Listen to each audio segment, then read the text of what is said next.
Ashamaa harka fuunee jaalatamtoonni fi kabajamtoonni hordoftoonni seenaatuuf nageenyi koo kan jaalalaa kabajaa iddoo isin jirtan hundatti isin haa qaqqabu. Hadda viidiyoo biraa qabadhee isinii deebi'ee jira jechuudha. Viidiyoo irraan ture sababni isaas wanta haaraa qabadheen isinii dhufa jechuutti jechuudha.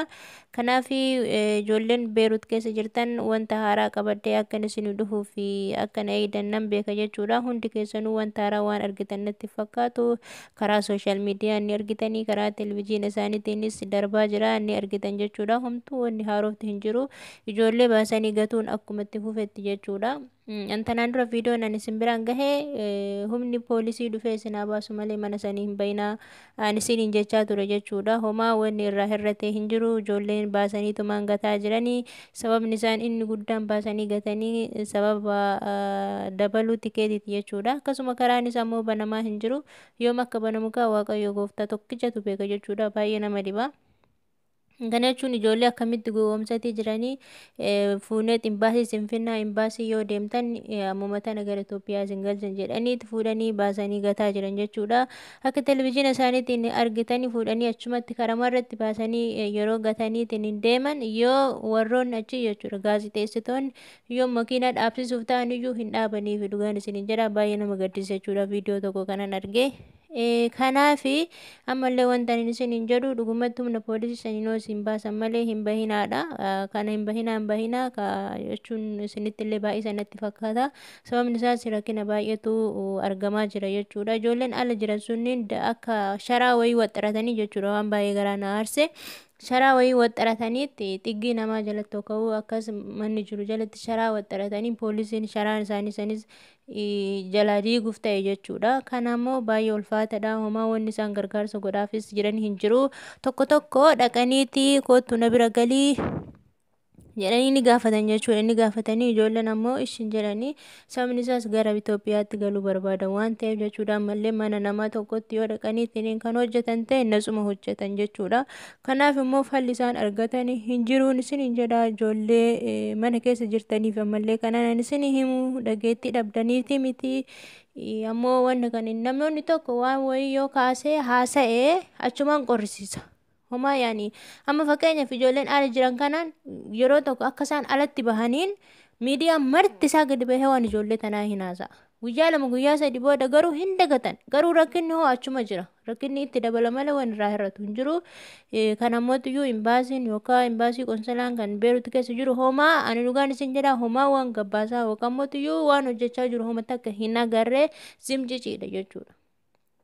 Kanaaf falli wayiitu argamaa hin jiru yoo Waaqayyo fala fide malee isin jedha waan haaraa akkanarra eegdan nan beeka jechuudha. Kanaaf wanti haarofti hin jiru isin jedha waan haarofti argame immoo anuu isin biraanin gahaa ammallee waan isin jedhu garaa keessan jabeeffadha namni jechuudha. Namni rakkina hin dadhabu quufa dadhaba malee dhugaan isin jedha rakkina hin dadhaban ofii kiyyaa ofirratti hin argaa rakkina baay'een keessan darbaa rakkina baay'een dabarsa garuu namni dhuguma quufa hin danda'u garuu rakkina hin dandeessa waan ta'eef guyyaa tokko keessaa baana ta'a. Kanaaf Waaqayyo gooftaan obsuma isin haa kennu fayyaadha wanni doorsu jechuudha.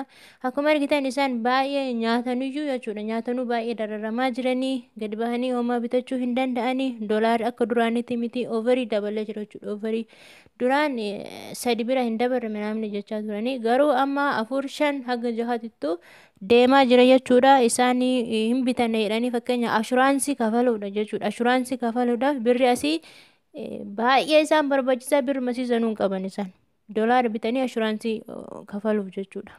Kanaaf obboleeyyan kiyyaa wanni martuu hin darbaa wanni akkanatti hafuu hin jiru hin jijjiiramaa karaan kun banamee waan ta'u ta'a. Karaanis banamuu biyya keenya keessatti Itoophiyaa keessatti dhibeen baay'ee dabalaa jira. Asirraa yoo gara Itoophiyaatti galan hoteela yookaan yuunivarsiitii ta'anii ijoolleen kuweetirraa akka jiraniin amma galaa jiran jechuudha. Ijoolleen duraan achitti baay'ee rakkachaa turan sun rabbiin galanni haa ga'u haga zuurii afuraffaatti jechuudha kan isaan galaa jiranii baay'ee dasi nama jechuudha. Imbaasiin achi jechuudha kan kuweet keessa akka keenyaa kanaa miti.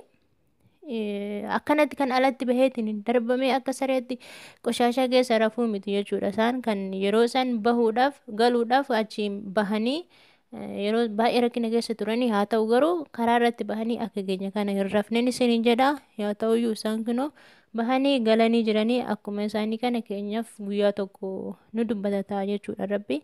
Kanaaf obsa isin haa kennuun isiniin jedha. Sababni ani viidiyoo irraa ture waan haarofti waan hin jirree fi waan haarofti yoo jiraate immoo qabadheen isinii deebi'an isiniin jedha. Akkasitti nagaan naa tula. Baay'een isin jaaladha. Waan godhuun dhabe jechuudha koomentii jalatti. Yeroo ani viidiyoo duraa hojjedhe jalatti deebitanii 2-3 kennitanii wanta haarofti hin jiru seenamaa cal'iste waan naan jettaniif jechuudha. Viidiyoo kana qabadhee isinii deebi'ee akka rakkattan hundi keenya rakkina keessa jirra garuu rakkina tana keessaa hin baana. Abdii murinaan isiniin jedha.